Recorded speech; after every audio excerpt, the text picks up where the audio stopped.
Bismillahirrahmanirrahim. Mohon dijelaskan apa itu Wahabi.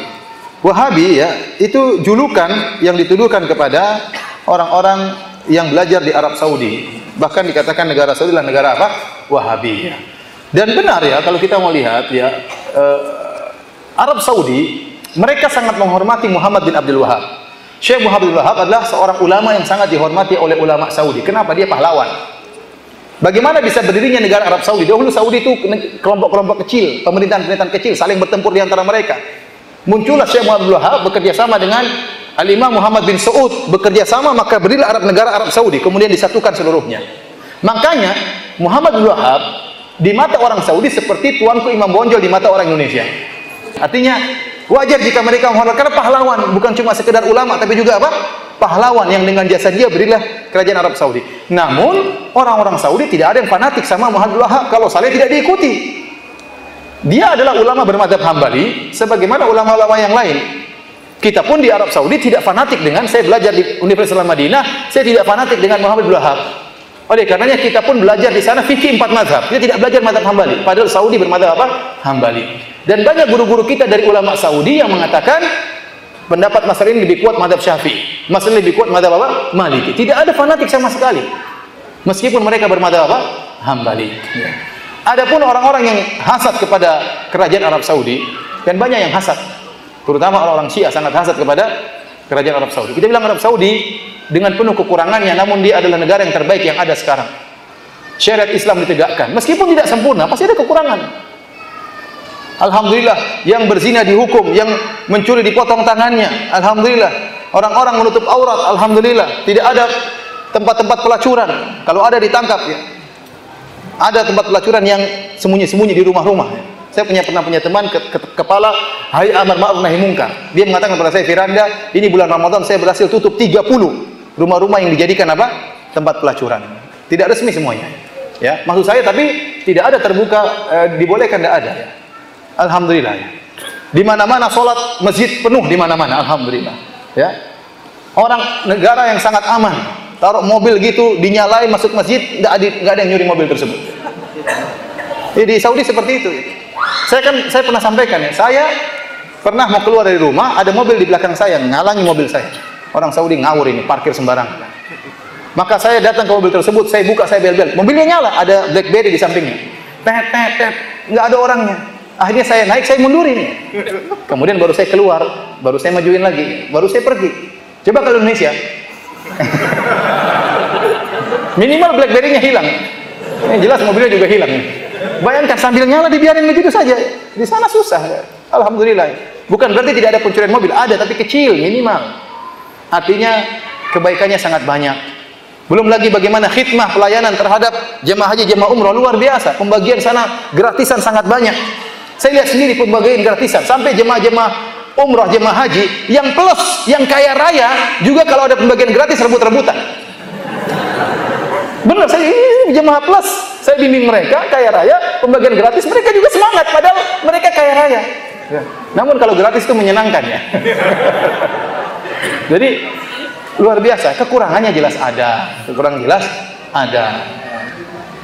Kemudian timbullah isu-isu bosnya orang-orang Wahabi suka menumpahkan darah sampai bikin buku judulnya apa, sejarah berdarah sekte Wahabi.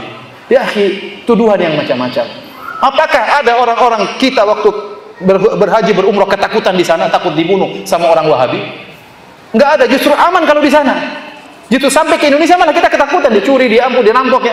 Macam-macam, pagar harus dikunci, mobil hilang ya. Di sana tidak ada ketakutan sama sekali. Apa yang ditakuti? Mana haus darahnya? Apakah Arab Saudi tidak membantu negara-negara Islam yang lain? Sangat membantu. Tidak memandang itu mazhabnya apa, dibantu semuanya. Indonesia dibantu berulang-ulang. Aceh dibantu berulang-ulang. Quran gratisan banyak dibagi, meskipun dijual di Tanah Abang. Quran wakaf tapi dijual di Tanah Abang. Iya. Artinya dibantu. Palestina bantunya luar biasa. Suriah dibantu habis-habisan. Ya. Ya, kalau mereka punya kesalahan wajar. Mana dituduh mereka mengkafirkan umat Islam, mana dari mana? Itu omongan saja. Apakah pengajian kita suka mengkafir-kafirkan? Saya tanya sama antum. Kita tidak pernah mengkafir-kafirkan. Kita kalau mengatakan ini kekufuran, ini syirik, itu hak, itu harus. Saya harus menjelaskan ini syirik. Saya tidak mau basa-basi. Ini syirik saya katakan, ini kufur. Tapi bukan berarti pelakunya langsung otomatis musyrik, langsung otomatis kafir. Bisa jadi tidak mengerti, tapi menjelaskan ini syirik harus dijelaskan. Ini kekufuran harus dijelaskan. Oleh karenanya tuduhan-tuduhan banyak. Seperti tuduhan bahwasanya Wahabi melarang bersolawat. Gimana melarang bersolawat? Tiap hari kita bersolawat. Kalau sholat di Masjid Nabawi, apakah khatibnya tidak pernah bersolawat? Solawat terus-terusan. Setiap bilang Nabi Sallallahu Alaihi Wasallam, setiap bilang Nabi Sallallahu Alaihi Wasallam, itu bukan bersolawat. Yang dilarang maksudnya solawat yang macam-macam, yang aneh-aneh, seperti solawat Fatih. Barang siapa yang baca seperti khatam Quran 7 kali, kemudian ini dari mana dalilnya seperti itu? Itu yang dilarang, solawat-solawat yang aneh-aneh yang dilarang. Kemudian Wahabi melarang ziarah kubur. Dusta. Siapa bilang gitu? Hadis-hadis Nabi menyuruh ziarah kubur. Yang dilarang kalau ente pergi ke ziarah kubur, minta penghuni kubur, itu yang dilarang. Jangan ziarah kubur untuk minta-minta kepada penghuni kubur. Itu yang dilarang oleh mereka. Dan tuduhan macam-macam. Sampai berita-berita saya dengar sendiri, saya baca seperti isu yang tersebar, bahwasanya ada orang Wahabi naik di atas kubah hijau, ingin menghancurkan kubah hijau. Tahu-tahu kena petir, terbakar di atas, sampai sekarang mayatnya masih ada. Subhanallah. Ini orang Madinah nggak ada yang tahu seperti ini. Cuma Indonesia pada tahu. Dari mana sih? Saya heran juga. Ini dari mana? Ya, kalau ada orang terbakar di atas apakah Wahabi itu kafir? Abu Jahal saja mati dikubur oleh Nabi SAW. Ini ada orang hangus terbakar kemudian tidak dikubur, dibiarin bertahun-tahun di situ. Dari mana seperti itu? Itu cerita paling ramai di Indonesia. Bikin isu lagi, orang-orang Wahabi pemerintah Arab Saudi ingin memindahkan kuburan Nabi. Isu dari mana seperti ini? Gak kurang ajar seperti ini. Padahal pemerintah Arab Saudi ingin memperluas Masjid Nabawi. Dibuat isu supaya kita mencela, bukan memuji. Harusnya pemerintah Arab Saudi ingin melebarkan Masjid Nabawi. Bayangkan berapa duit yang mereka keluarkan. Hotel-hotel besar mereka bayar, ganti.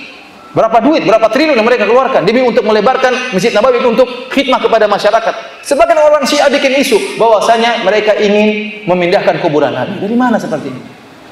Akhirnya mencela. Yang penting mencela dulu meskipun di cross check tidak benar. Kita aja di Madinah nggak tahu ada dari mana isu seperti itu, sampai Indonesia kita sini nggak tahu. Tinggal di Madinah, tiap hari sholat dekat kuburan Masjid Nabawi, kuburan Nabi tidak tahu cerita seperti itu, tahu-tahu tersebar sana sini. Dusta. Bahkan berapa tahun lalu, 2 tahun lalu saya hajian. Saya baca di salah satu di internet, berita di internet. Orang-orang Wahabi Arab Saudi menyewa tentara Israel untuk menjaga keamanan di pelaksanaan jemaah haji. Subhanallah.